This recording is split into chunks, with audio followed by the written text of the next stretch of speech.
a little bit more understanding.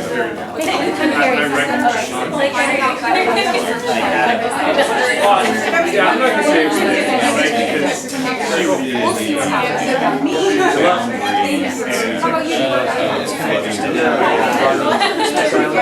Housemaids are organized. One of those. yeah, I mean, we tried to do everything there for one of the classes. Yeah, Sam, I visited and then it was a while back, so I wanted to come in and see, you know, what you're up to, what are you doing, get kind of a refresher.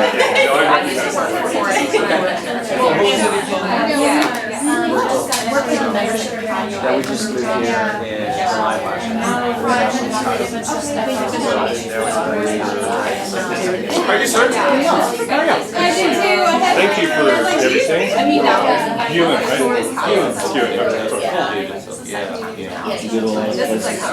I'm sure you've got a variety of versions of it. Oh yeah, it's funny because like my college graduation thing, like they write it down, but I still got it right. Yeah. That was gooey. Gooey? Gooey. Handsome. Yeah. But that was Really, That's honestly, my I brother think called that's what I'm around in my life. my brother called me Gooey. Pretty well. And she's interested in being They heard us at Design Week. They're just intrigued by the topic sort of generally. She's interested in opening up. But I like. So, I haven't heard of everybody, but got a little bit of.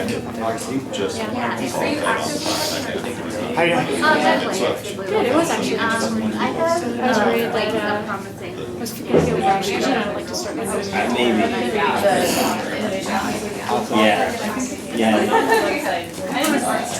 That's probably Yeah.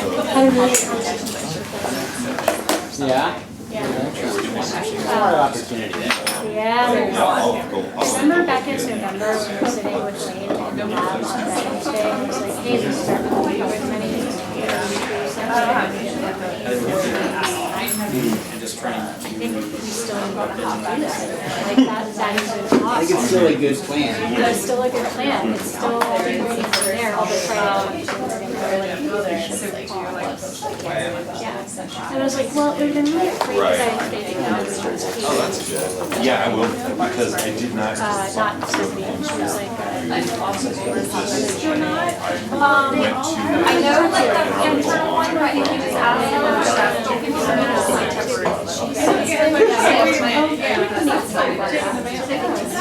okay, yeah, like we just like of course, like yeah, I know. Yeah,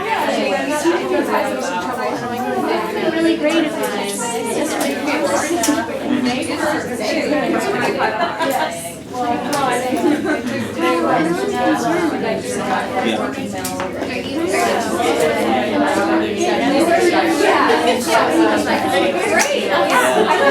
Not necessarily developed. It's always been like used to where there's 2 towers and things in the middle. This is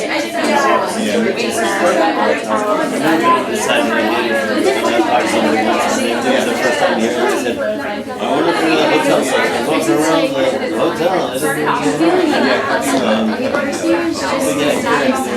this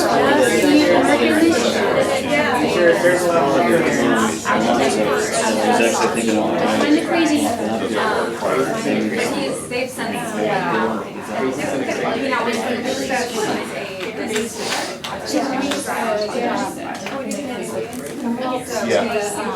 Awesome.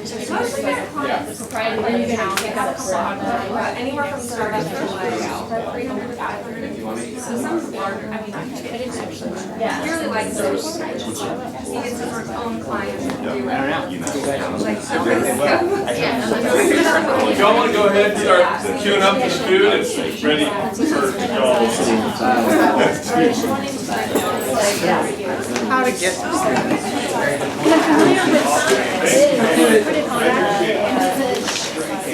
That's fine. I'm sorry. Y'all get taking time. You're okay, like a brief. I saw. Well, I've been here hearing about it for a long time. I can pull up And I'm really bummed there. Oh, yeah. Yeah, maybe just pull up your hands. Yeah, it's like a second. I know. Cut out Why some not? of It this. is great. I'm sure they'll let me sneak in another time. And so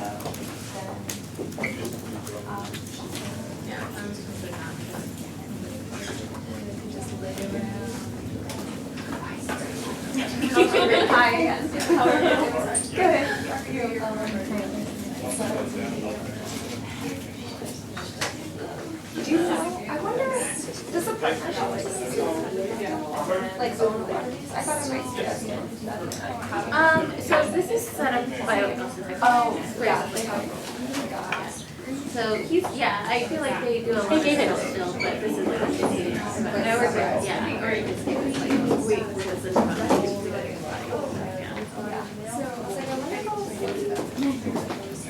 I'm not, I don't remember exactly anyone, but like, their teams here is kind of huge. I know. Well, it was right around the time I left. A few other people left like around the same time, and then all of a sudden it was just like, Yeah. so a lot of people, yeah, I don't know anymore. But obviously Desmond and Chelsea, Jessica, but that's pretty much it. Like, where is it? Yeah, that's Kate? true. Yeah. Do you need a Wi-Fi password?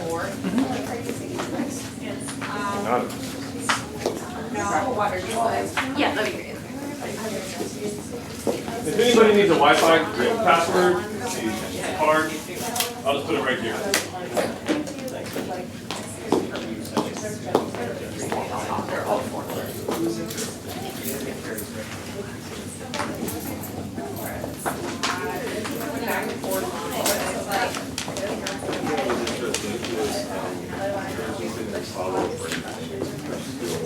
What's the code? The secret code? The magic code? Here. They're all unique. No. Or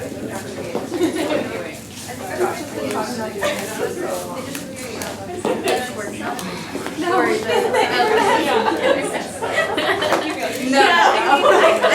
it's like, I'm not gonna work with anyone else.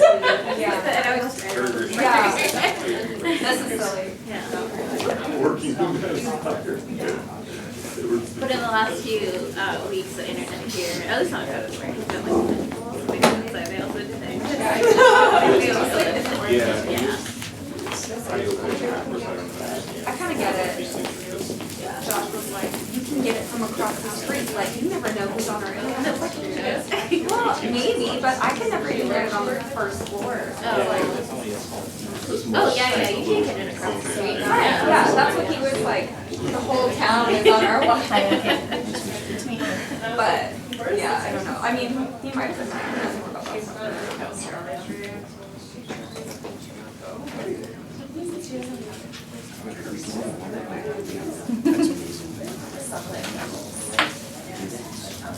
yeah.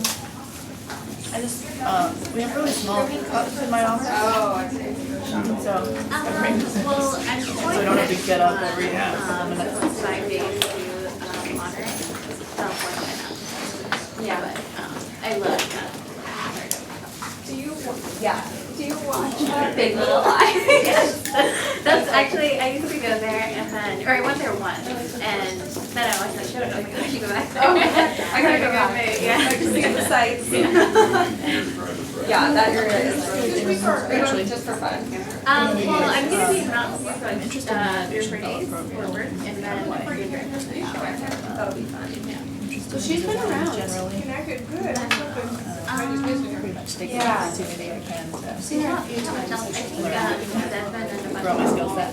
maybe towards the end of June, are getting, you're gonna get like looking cabin or something, but I want to like Tyler. But, Yeah, that's always fun. What about you? Too much. I need some weddings. One of them is in Florida. So I just had a granola bar. Like, stem the hunger. but then now. I've only had coffee all day. So I'm hoping that still works out. But luckily he didn't like make it real. So hopefully That's for content. Yes, Burning on reserves. slightly starving myself in the ingredients. Yeah. So it'd be cool, we could like feed a family and like. So I do programs there, and you just like my job is thinking about how to experience. Is it those in Rockford space? We'll have her small design. Oh, yeah.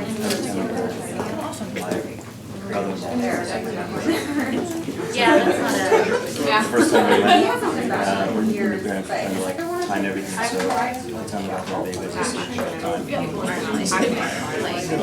least like, a little bit. even his, I mean, his dad goes. That's one of the nice things about the membership. You can Like a burden. your kid breaks out and you have to leave. Spills What are you gonna do? And then So, we had to put it yeah, it is though. upstairs. So we're gonna get started in about Kind of 60 seconds. for a So while. y'all feel free to keep going through the line. So quick.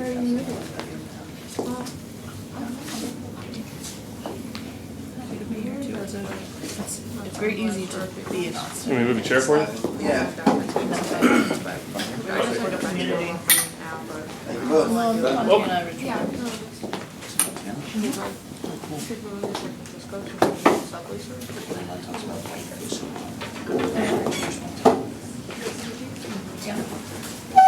Just popular tourist place. Fishing, skiing. Y'all ready? I'll intro y'all. So.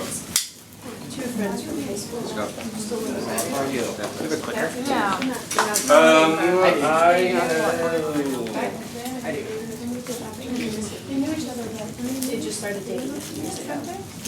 I know. Which is weird. No, I did AmeriCorps. Yeah, I was taking a little pause from college. I know. But wanted to do something worthwhile while I was figuring out if I was gonna go back. And then Where you start to see like, right, they want to have it. In elementary schools doing early literacy intervention. you got it? Through that, got a job at Incubator. Thanks. All right, thank you all for coming. We're going to go ahead and get started just to make sure that we respect everyone's end time for everybody. My name is David Edmondson. I'm the Executive Director of Austin Tech Alliance. We are a member-based nonprofit that promotes civic engagement in Austin's tech sector. You can go to austintech.org to learn more. Really appreciate y'all coming out. This is our first Lunch and Learn, so I'm excited that we have excellent speakers here today from the from the City of Austin's Innovation Office. First off, I want to give thanks to Beatty Foods, who provided lunch today. It looks delicious, and I was going to wait until everybody else ate before I did so I hope it's as good as it looks. They do a lot of work here in Austin, helping to support nonprofits. They support the Health Start Foundation as well as Refugee Services of Texas, and also provided us a discount for today as a nonprofit. So many thanks to them. You can check them out there at beattyfood.com. Finally, before I introduce Ben and Carrie, if anybody here needs to register to vote, either to update their address or because they're new to Travis County and need to register, or frankly just need to register for the first time, come see me. I'm a deputy voter registrar, and it will honestly take about 90 seconds of your time. All right, without further ado, I'm going to introduce Carrie and Ben. So Carrie O'Connor is Austin's Chief Innovation Officer. She joined the city in March of 2014. Previously, she worked at the U.S. Department of State, where she established an innovation unit called the Research and Design Center in the Office of the Secretary of State, which offers research, consulting, brainstorming facilitation, and strategic design services. And Ben Guin is the city's senior advisor for design and technology at the City of Austin. He joined the city in February of last year. He advises the Chief Innovation Officer and the Chief Information Officer on bringing more designers, developers, and innovation leaders into city government. Previously, he served as a senior fellow for UX design at the Consumer Financial Protection Bureau. So without further ado.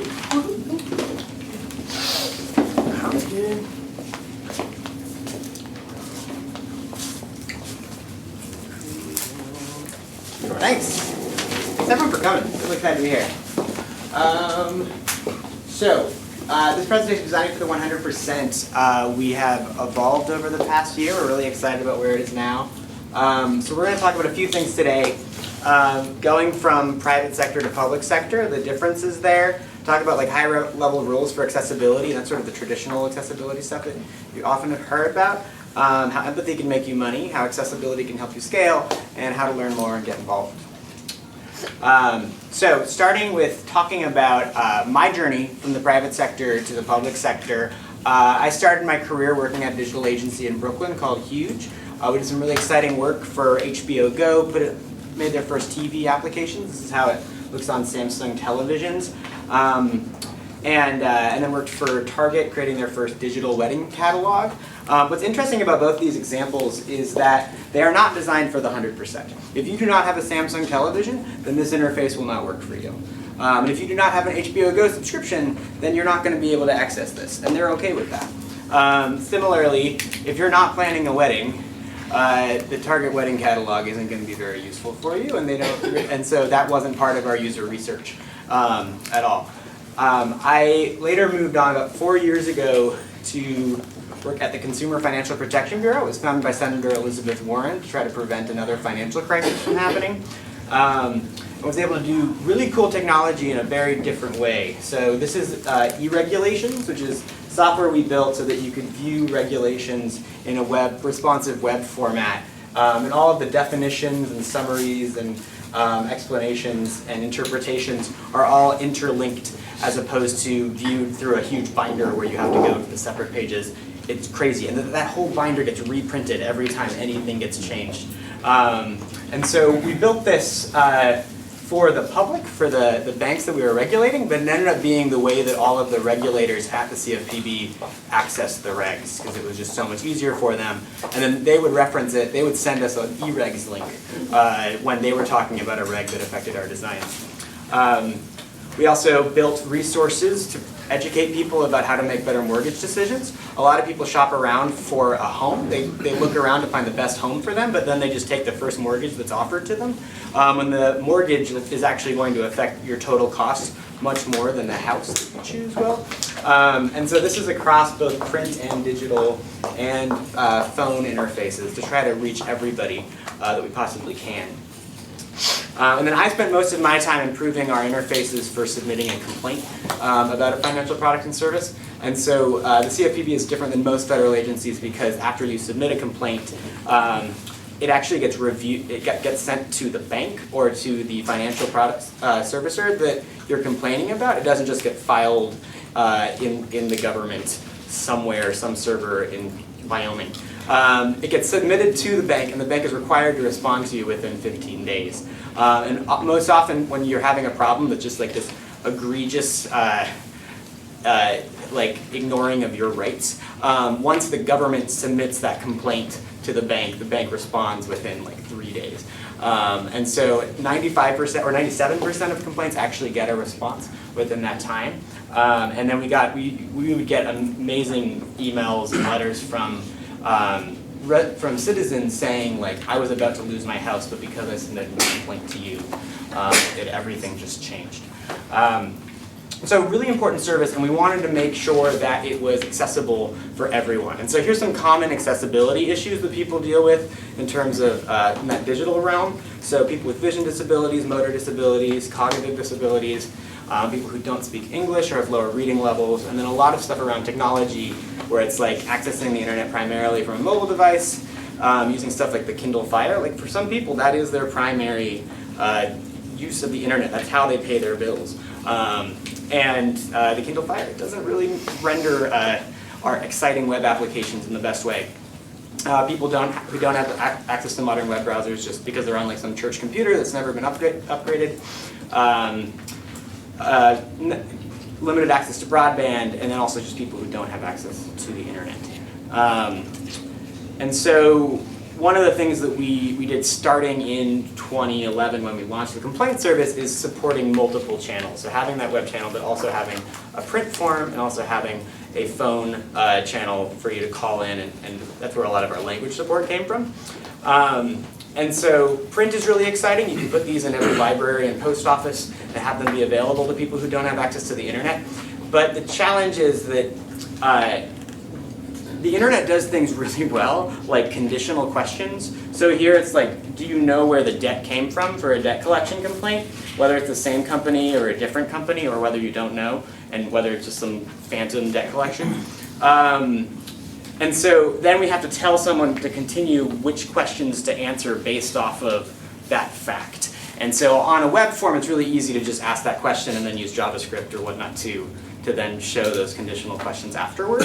And so given these complexities and what the internet is really good at, the challenge with these accessibility issues is like, how can we make our web-based services more accessible so that we can take a larger portion of that pie and have them go to the internet, which scales really well. It's a lot cheaper than having people go to the phone, where you're paying people essentially $12 an hour when you go into benefits. It gets really expensive to just give up on like IE6.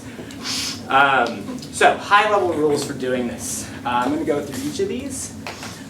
So first is making it machine readable. So has anyone heard of screen readers? Yes? Oh, not that many.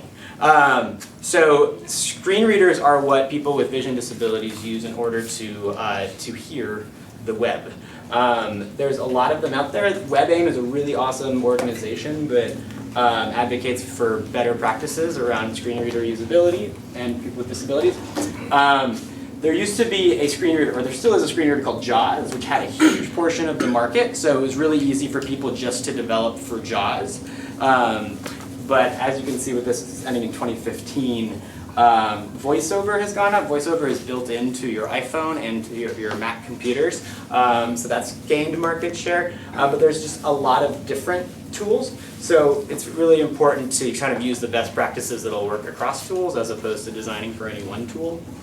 And a lot of this is to do with just not using images to describe things. So here, if you use the canvas element in HTML for a chart, and then turn it into a pie chart, then that'll be beautiful for people who can see that pie chart, but then it'll also be very readable for a machine, for a screen reader.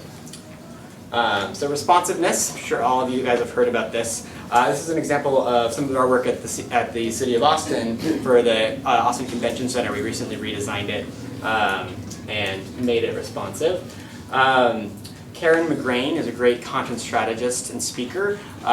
She has this really great manifesto online talking about how you can't just say like, well, people use their phone when they're on the go, and my app is more complicated, so they would never use it on their phone. Like, you don't actually get to decide what device people are going to use, because a lot of people only have one device that they use for everything.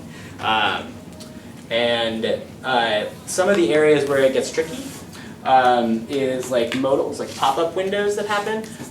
Really, like this is a pretty simple way to read like a Privacy Act statement through a complaint form if you're on desktop, but the text is pretty long, and once you're on mobile you get this weird situation where like, should the modal itself scroll or should text scroll within the modal? And in general, we've found that it's easier just to link to another page and have someone use the back button. So then the whole thing loads up really easy. You don't have to worry about weird scrolling. Because as you try to perfect this on your iPhone, there is going to be 10 different Android devices that are totally wacky and aren't going to act in the way you think that they will.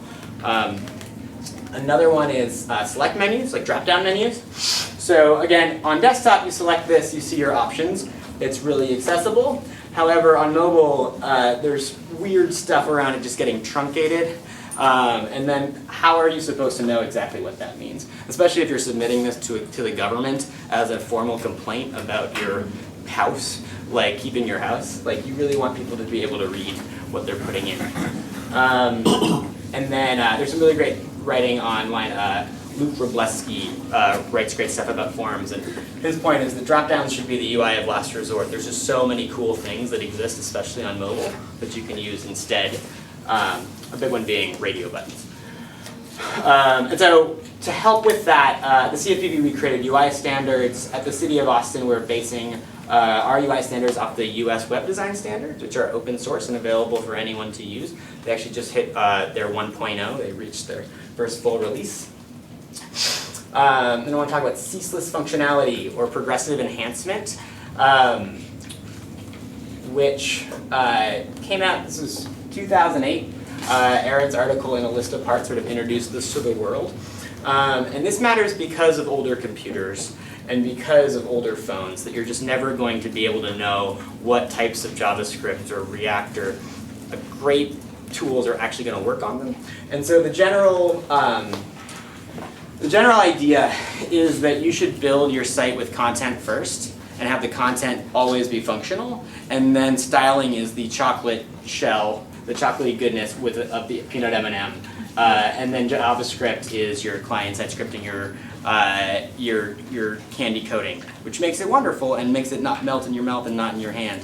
But everybody should be able to get the peanut. And a great example of this is thin.npr.org. This is a version of NPR that is accessible on feature phones. And it uses the same CMS as standard npr.org, so you get all of the same updated content, but it's accessible for people who don't have the modern browsers. And then keeping content simple and easy to understand. There's a lot of great writing about how people read on the internet.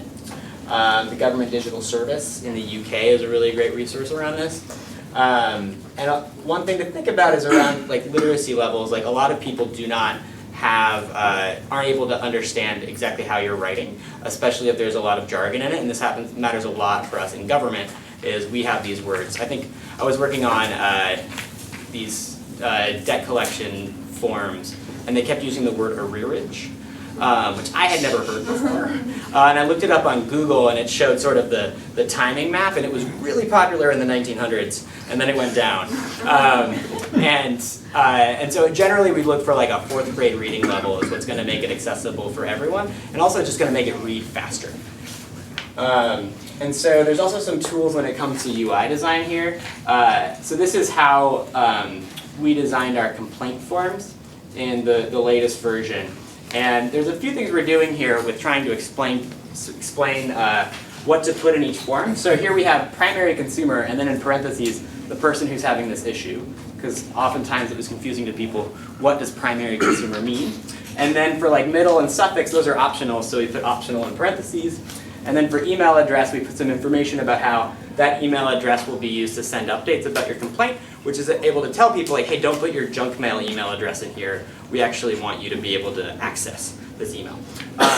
You could design this well and have it look more like this, where that parenthetical is now in this question mark for a tooltip, and the required options have this red asterisk, and the optional ones just don't have anything. And same thing for the email address. This is simpler, but it's a lot harder to understand than just putting the text out there. And I'm sure a lot of designers will disagree with me on this, but in usability testing, it performs so much better. And then another big thing is like, what do these icons mean at the top here for pages? It's really confusing, but it's not confusing for you normally because Apple actually does label their icons, as everyone should. A lot of applications come out with these really clever icons, and it's like, I'm not still sure really what the difference between a gear and like those 3 dots are in Google Hangouts, and they don't label them, so it's always a frequent guess. And when you're thinking especially about older users or users who don't have much experience with these web patterns, labeling it makes it so much more accessible for them. And then our final thing on here is testing and iterating with users. Like I mentioned, like usability testing is the best way to see if something is actually accessible. And so that can happen in a pretty lightweight way. Like you can be at a Starbucks and grab somebody and be like, hey, can you look at this thing I designed for a minute and tell me what you think? And then that can also happen in a more methodical, rigorous way. So this is like laboratory testing. This is a test in Nashville, Tennessee, where we had the same sort of set of tasks for a bunch of different representative users, and then we were able to see what are the patterns around what things are usable and what's not, because 1 or 2 users might give you a sample error, so you want to be able to see where the patterns are. And then that fits within this framework of always evaluating through usability testing, through search analysis, through your customer service reviews, like figuring out if you do have a phone channel, talking to those customer service representatives about what's confusing. One thing with the CFPB that we were really pushing was that the web form that the consumers, the citizens are filling out would be the same web form that the call center representatives would be filling out if you were to call in. So then if someone had a problem, they would like instinctively know what part of the form they're having a problem with, and they could help you fill it out throughout the process. Yeah. Cool. Any questions on all of that? I talked really fast. Yes. So the example with fin.npr.org. Yeah. If you're simplifying the page there for people who might not have smartphones or might have bad browsers or whatever, how does that carry over in like a CFPB example with maybe a form where you go from something very simple to something still simple but a little bit more complicated? Yeah, I think a big piece of it was seeing how much of the form we can design without JavaScript, especially when it comes to conditional questions. And I think part of it is our paper forms actually had fewer questions than our web forms did, just because we wanted to keep it shorter. And so one of the things we were pushing is, could we create a version of the form that's even more accessible, that isn't as robust? So the bank might have to call them and ask them for additional information afterward, but it would get the complaint submitted, it would get the data point in our database, and maybe that version doesn't have conditional questions because of the JavaScript requirements. But I think you could also do a form submit and then give them a second page based on that. Okay, thanks. Yeah, follow up on that point. I wonder what research shows about using sort of more steps in a form versus putting as much as you can in the form on one page. And maybe even those steps could include an initial submission of the information, maybe spread out over several steps, but then a follow-up email with more information. Just wondering how all of that sort of fits together from a usability standpoint. Yeah, definitely. Because if you get one page in there, and if the first page includes the email address, then if they do bounce out, you're able to contact them and be like, hey, do you want to finish this complaint, finish this submission? It's a really interesting balance when it comes to the number of pages, because if they see that it's going to be 10 pages, they get very scared because they don't know what's on those 10 pages.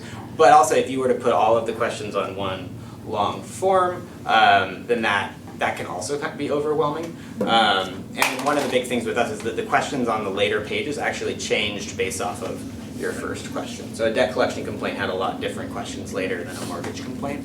And so instead of having those change on the same page in some weird way, having the separate page helped with that. Though I know that Bank Simple does some interesting stuff with the single page form, where it just doesn't show you the rest of it, but it still feels like one single page. It's pretty cool. I have another quick follow-up on that. Does it get tricky? I mean, nobody wants to fill out a form. There is no requirement from a user perspective that says, make the user fill out this field in the form. From the user perspective, they want some sort of action to occur as a result of it.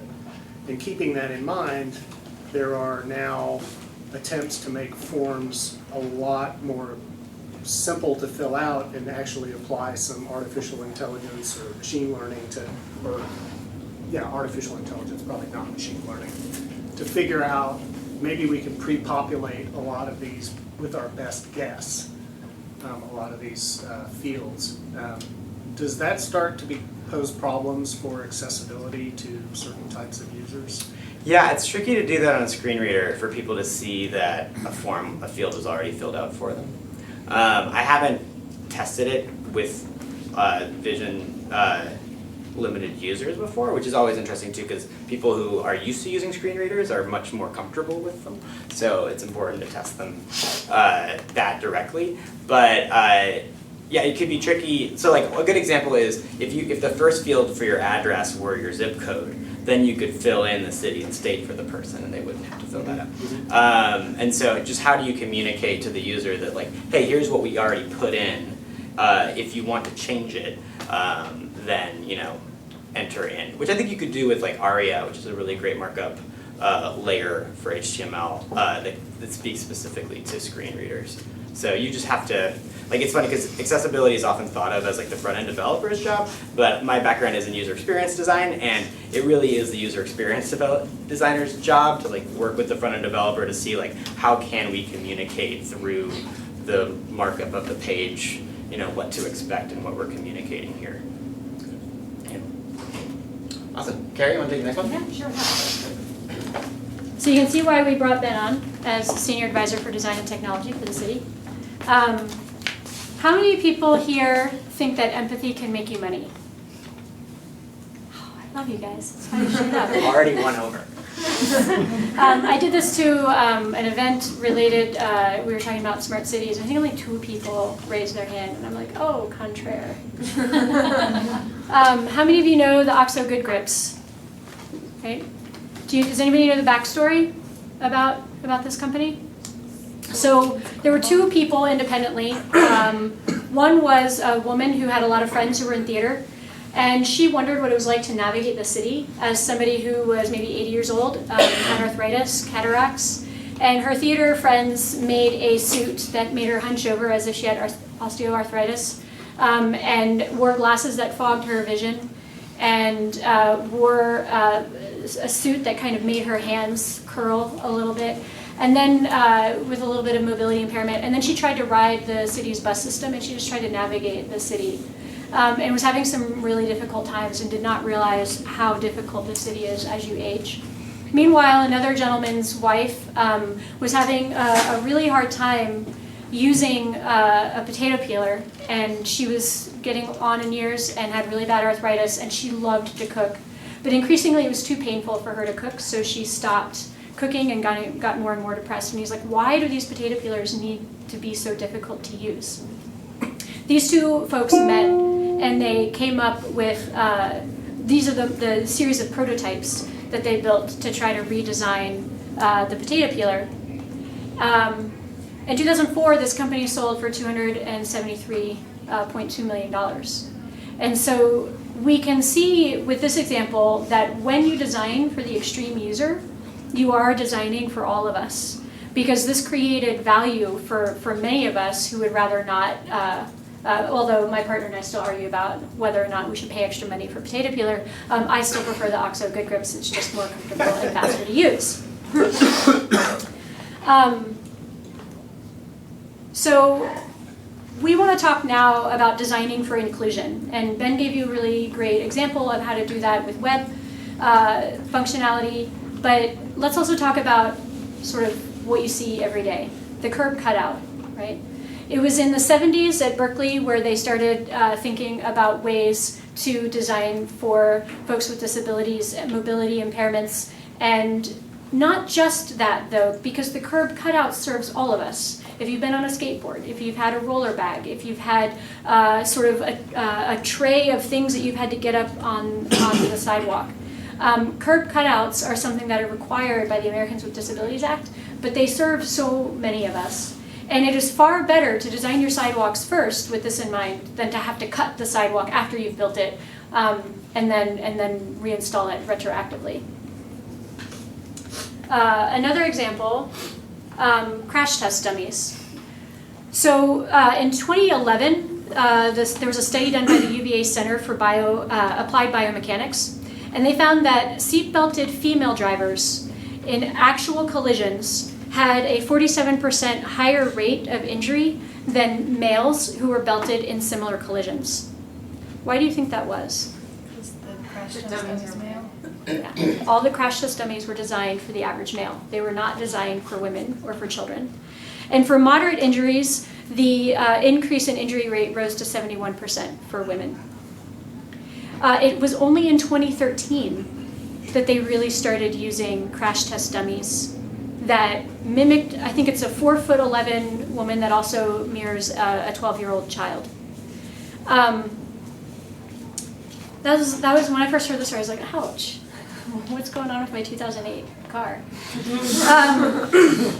I also saw a really interesting video. I took my first photography class on Saturday. I went home and I checked in Facebook, and somebody posted a video about the photography industry.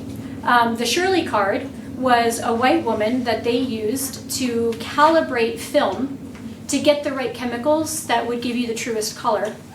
And over the years, the film would not pick up people of color very well. And the only reason that this started to change is because people wanted to take photos of furniture that was a dark wood, and they didn't like how it rendered. And also chocolate. Milk and dark chocolate. Yeah, and the chocolate, right? And then in 2009, HP made a webcam that would follow you. So if you move over here, if you moved over here, and these two folks just noticed that the camera would never move when her black friend was on the screen. And so they kind of thought it was funny, and they made this little YouTube video. And then, of course, it went viral, and it said, you know, HP's webcams are racist. Designing for inclusion is really important. Here's a smart city example where in Boston, they created an app that would take the accelerometer in your phone, and it would feel the bumps as you're driving, and then it would submit data. And the idea is that we don't want to just fix potholes faster, we want to actually be predictive at the road conditions and maybe prevent potholes from happening in the first place.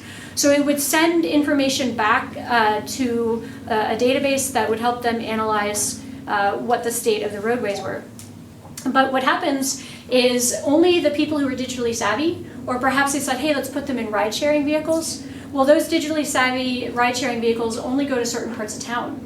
And so what you're doing is you are creating systemic inequalities through unconscious bias because you're not capturing the road conditions of folks in other parts of town where these apps aren't going. So the city corrected, and they have other ways of making sure that they can use this technology in other parts of town. But it is something that we have to be very cognizant with design and really thinking about our unconscious biases.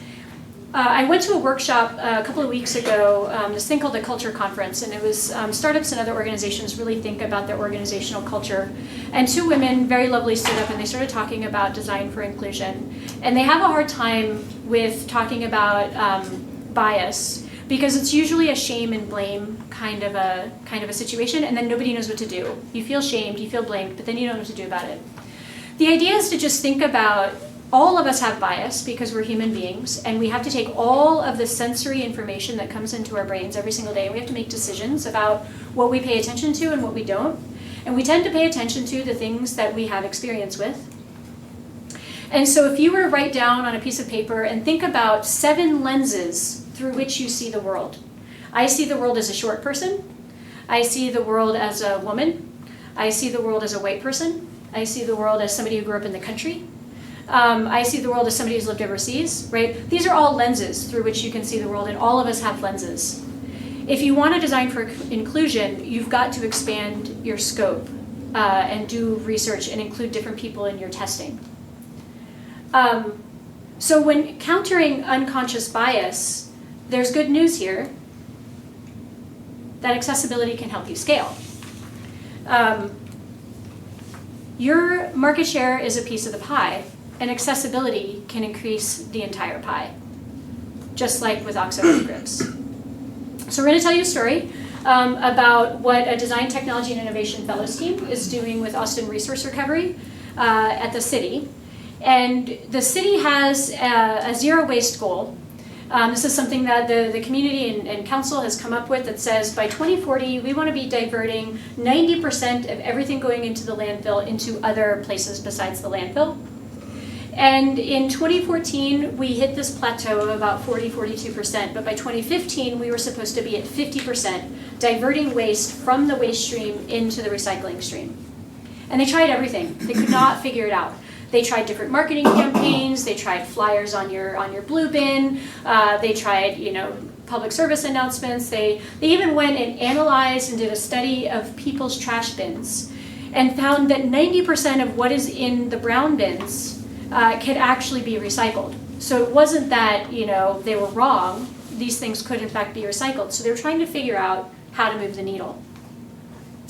So the team spent 4 weeks doing in-home interviews with 52 residents and 3 property managers. And what they did is they first looked at the data where the diversion rate was really low, and that tended to be a lot of in the eastern crescent of Austin, but in some other areas as well. And they would ask the folks in these residencies to visit them and say, now teach us how you recycle. So just a lot of observational work. And they would do various exercises like pull out the materials from your refrigerator as if you were going to cook dinner tonight. Pretend that you cooked dinner, but then tell us what you would do with all of the materials afterwards. And then just watch and let those people teach us. Finding this delay here. Okay, so the participant demographics, they really worked hard to reach out at a diverse group, gender, age, housing type, council district, income, household size, and they would observe, people would tell us their recycling behaviors, but we would also observe their recycling behaviors. And you had different groups of people who always recycle, sometimes recycle, or never recycle based on their observed behaviors during those interviews.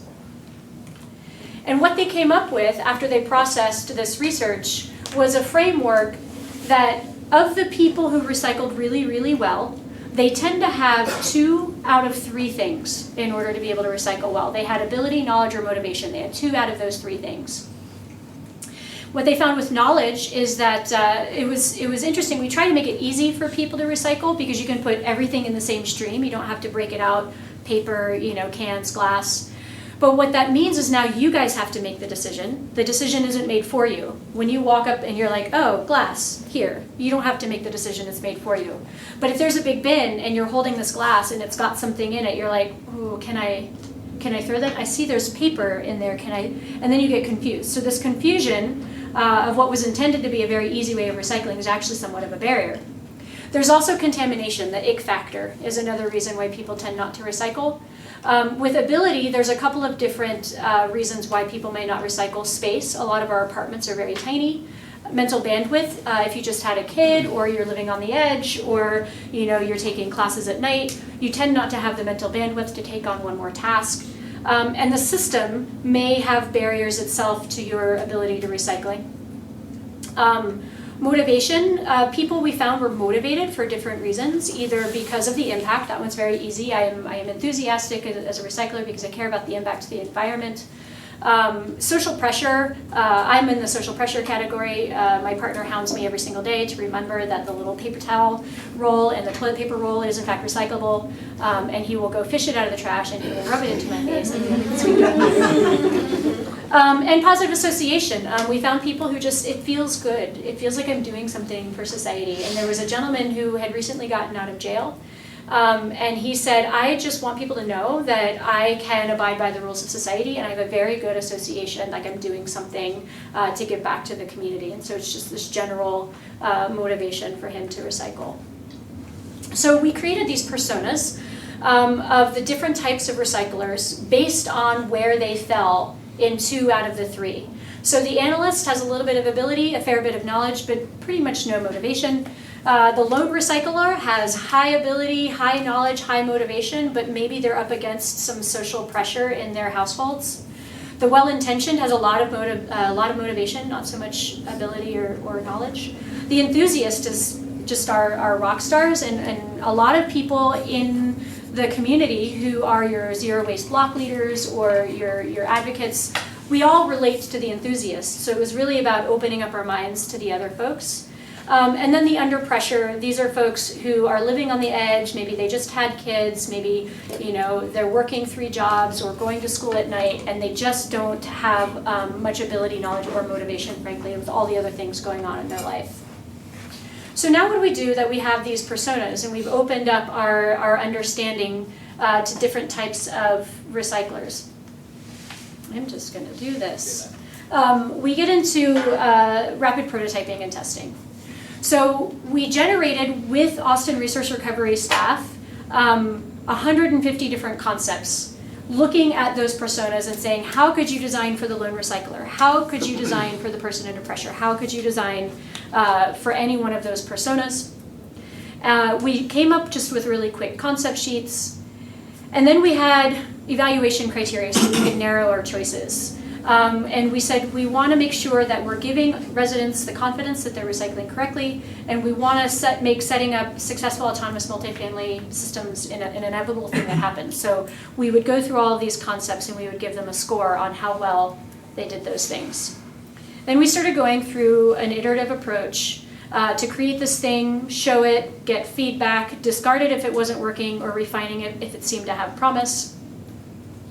And we do have a final prototyping lineup. So we decided that we could do, in this short term, we could work on a content strategy to help people with the knowledge issue. There was a household sorting guide that they tested out and prototyped, a dual bin program that they were working on, a sorting game, and an outreach tool that would help engage people in different ways about recycling. So a prototype for a content strategy for each one of those types of personas. We actually play with different voice and tone. So if you are somebody who's living on the edge and you don't really have a whole lot of mental bandwidth, it's really important not to use a patronizing tone with somebody in that which is possible if you're so passionate about recycling and you're so enthusiastic about why this matters to the planet. It's really easy to adopt a patronizing tone. So we really want to design for where they are in their lives. And we have a content strategy for each of the types of personas.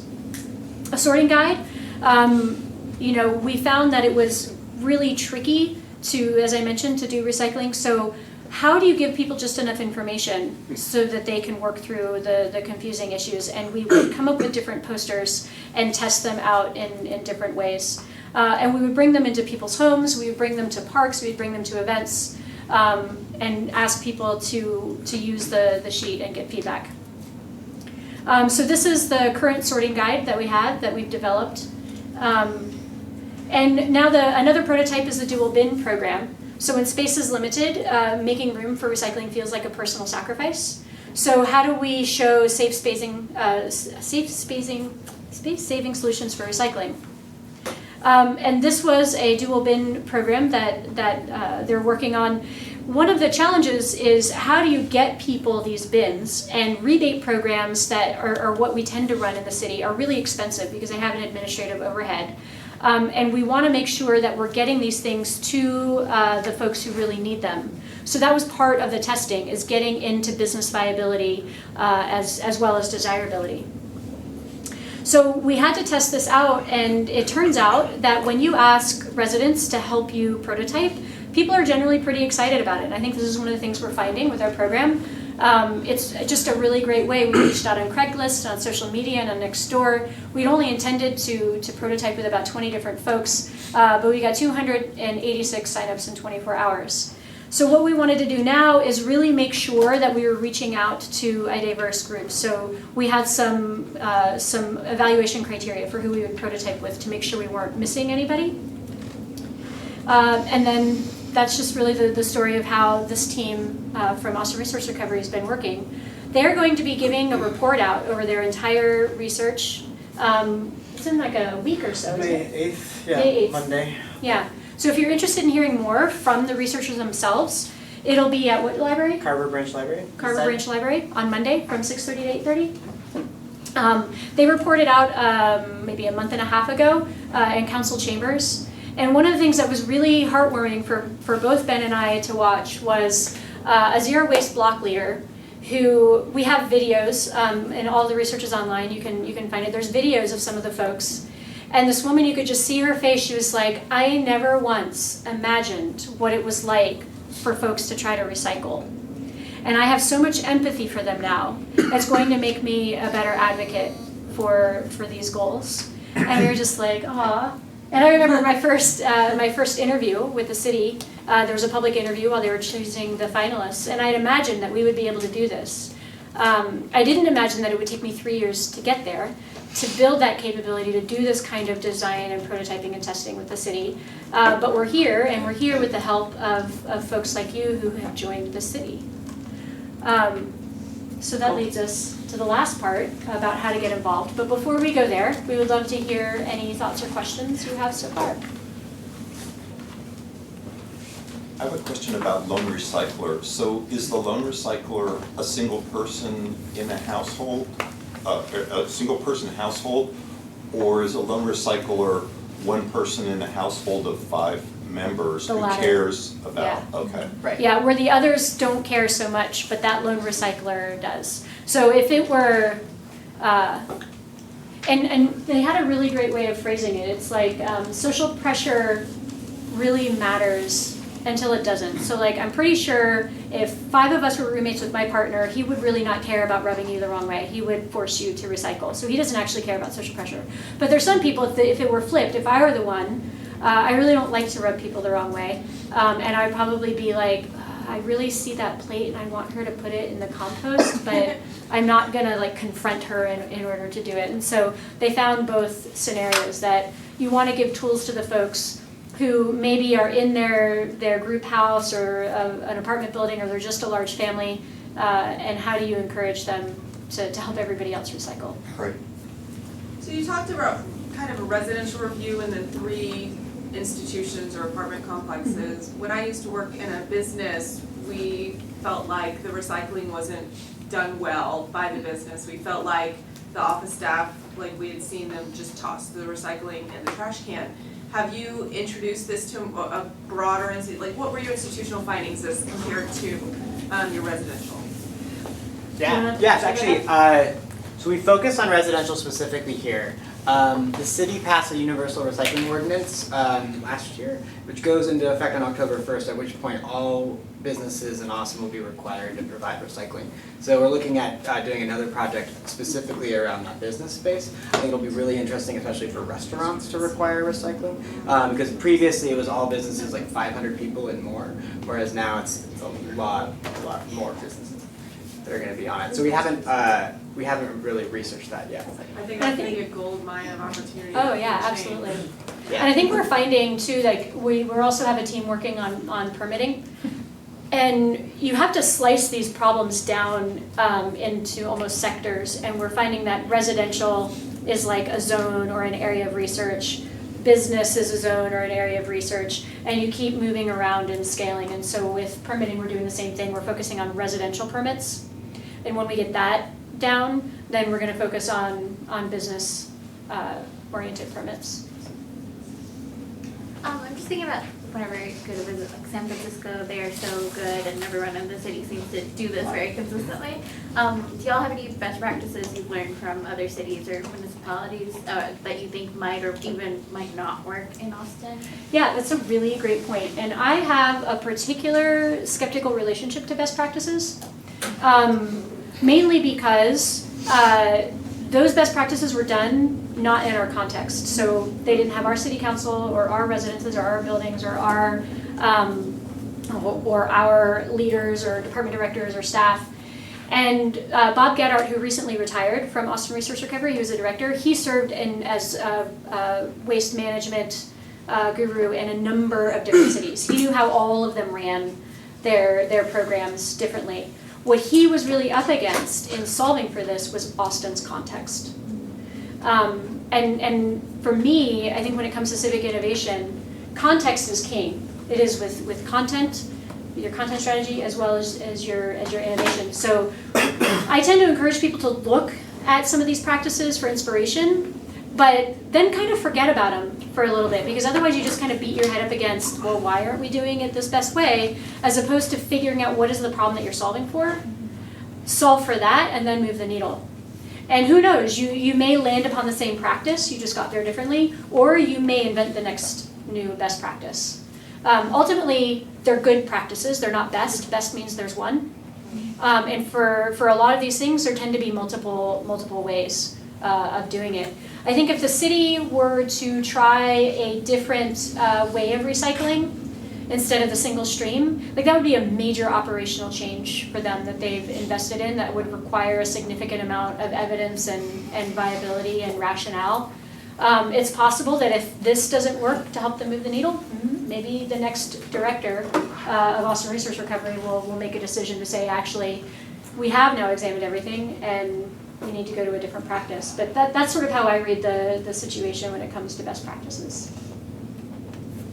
I have 2 questions. One, is there somewhere online that we can access the recycling guide? Yeah. On the... So I can get you the specific URL. So all of our projects are at austintexas.io/projects. Okay. And then there's a specific section for this recycling project, and then all of our deliverables and research and notes and stuff are up there. And then the second question I have, I read something recently, I'm curious if there's any credence to it, where they were talking about how recycling is, maybe there's a threat against recycling because some of the costs of recycling and sorting and some of the lack of knowledge around what's thrown in the bins is causing the problems in some of the plants. Is there any instance that I see you nodding? Yeah, they did some of the research too by reaching back to the sorting facilities to just sort of understand some of that. I'm not best poised to speak to some of the technical details. Mimi Cardenas is the public information officer for Austin Resource Recovery. She's a rock star. She's really awesome. And they probably got some answers to that online, or they've been doing a lot of stuff with the media lately, and she's been in a number of videos. I've seen her around. I don't know if you have That's any an more. interesting question. I've heard that some cities are now not recycling glass because they can't make enough money off of it.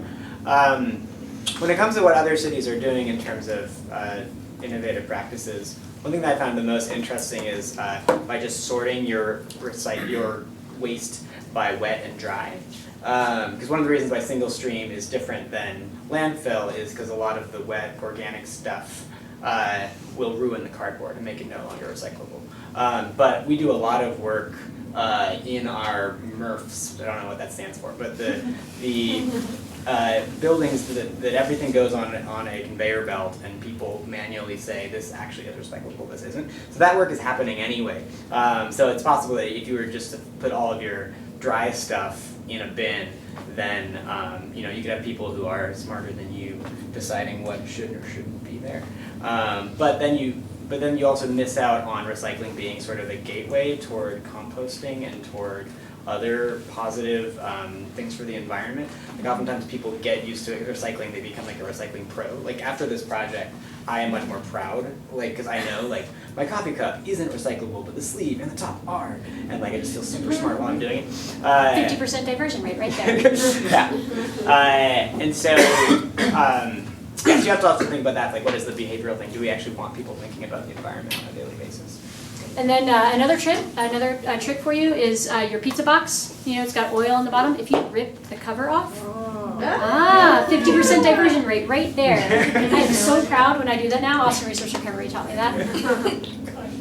I have a question. So when you're designing for all, the aspect of advocacy outside of your own personal experience is important.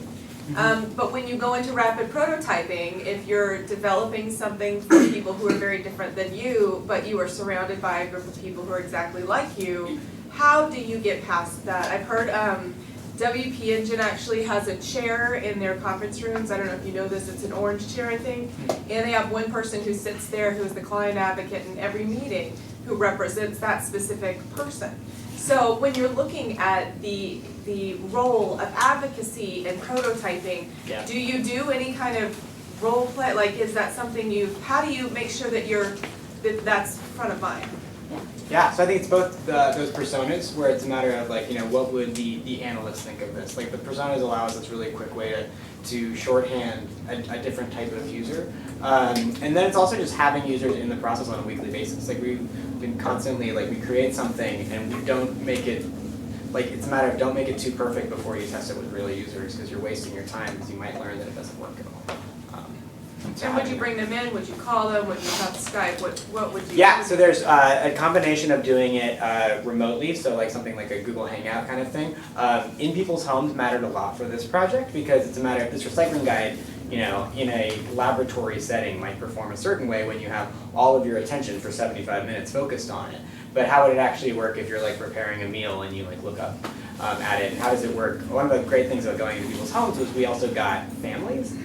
We got to see the interplay between different family members. Like if your spouse doesn't think this whole recycling thing is boring, then they're not going to be cool with you having another bin in your kitchen that's already small. And so you, as a single participant, might say great things and we think we have it all fixed. But once we see you in your actual environment, we get that additional data point, which one of the things we're designing for that was that like dual bin kind of prototype. So it's a combination, it really depends. Like for permitting, we don't need to go into people's homes because that's not the context in which they actually experience it. For that, we are in our development assistance center. So right now, a lot of people have to go in person to get their permits. So we're able just to wait in line with them, or we're able to give them incentives to be able to go through line faster if you do our tests for 10 minutes.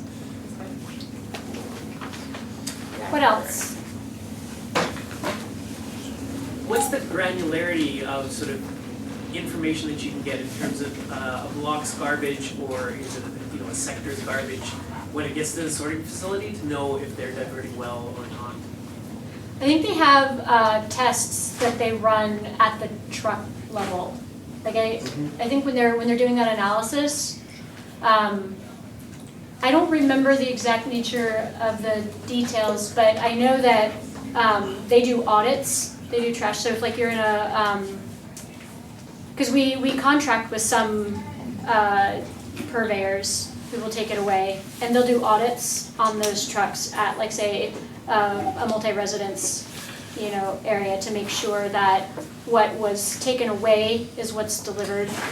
But with the research where they went into trash bins, it was like a one-day sort of analysis to just see the depth of the problem, and so they targeted particular areas for that research. Any further, unless you have any other information, I would source us, but that's my layperson's understanding of what they do.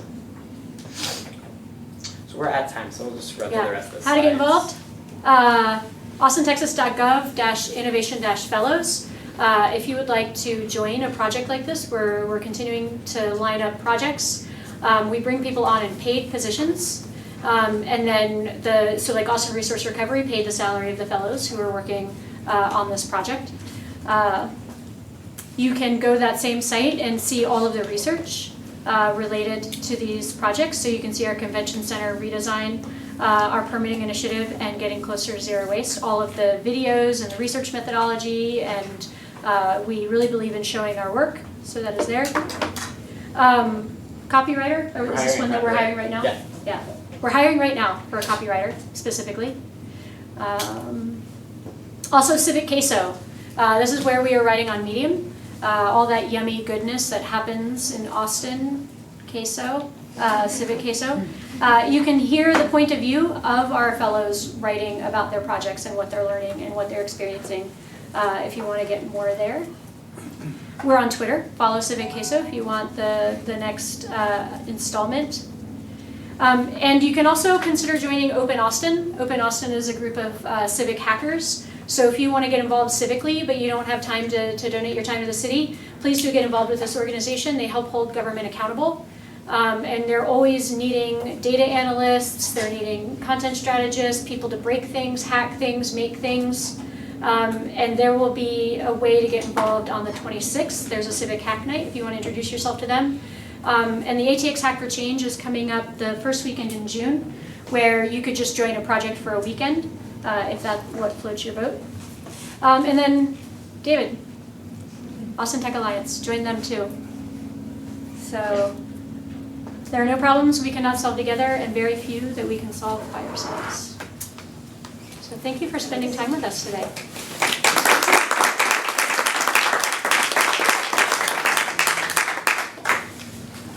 Dave, do you have a wrap up or?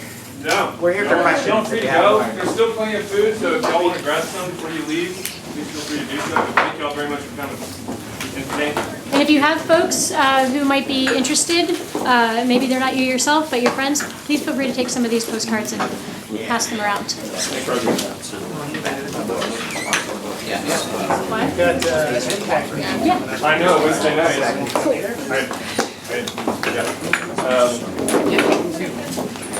Hi, my name is Claire. I'm a friend of yours. I'm interested in applying for. They actually had to come back from you, but that you've been. Yeah, like. No worries. I I was hoping to ask, I'm Kate, by the way, hi, but I know you're shaking everyone's head. I was hoping to ask about the Data and Innovation Fellowship program and kind of where it's at, moving forward. Are you, like, how, new projects coming online on a rolling basis? Yeah, it's a little bit tricky right now because our budget is whack. I'm trying to say. Better way to explain it. The Texas State Legislature is now arguing about whether or not to roll back cities' ability to raise taxes. Currently it's at 8%, and if you go over 8%, it has to trigger an election for everybody to agree. And then roll that back to 5%, because that's their plan. So that means taking our general fund, which is public safety and everything, and cutting it by about $15 million. That could make it trickier for us to fund fellows projects, but we are making the pitch that this is something we should be investing in. We included a business model where we know project sizes, small, medium, large, depending on how much research you want to do, how much it should cost a department. And then of course we have our enterprise departments that are revenue generating. So the permitting center is revenue generating, Austin Resource Recovery generates revenue, Austin Energy, Austin Water, they generate revenue.